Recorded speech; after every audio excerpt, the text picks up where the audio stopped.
Əziz xanımlar, sizlərə lazer proseduru haqqında məlumat vermək istəyirəm. Lazer prosedurları hansı şəkildə seçilməlidir və effektinin dəyərləndirilməsi hansı şəkildə olmalıdır? Bəzən xanımlar müraciət edib deyirlər ki, doktor 100% garanti verirsinizmi lazer proseduruna?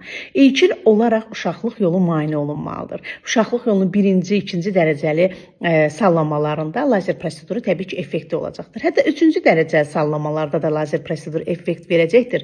Çünki cavanlaşma yaradacaqdır. Amma sizin istədiyiniz 100%li bir sıxlaşma, darlaşmanın yaranması əlbəttə ki, artıq dərəcəli sallamalarda, sidik kisəsinin uşaqlıq yoluna doğru, bağırsağın uşaqlıq yoluna doğru olan sallamalarında, hansı ki, cərrahi əməliyyat göstərişdir. Bu zaman əlbəttə ki, o istədiyiniz nəticəni almayasınız. Amma yenə də tonusun bərpa olunması, uşaqlıq yolunun tonuslanması, sidik qaçırmaların azalması, bəzən hətta tam aradan qalxması, quruluğun aradan qalxması, hissiyatın güclənməsi, bu kimi dəyişiklikləri özünüzdə hiss edə biləcəksiniz. Bəs daimidirmi bu prosedur?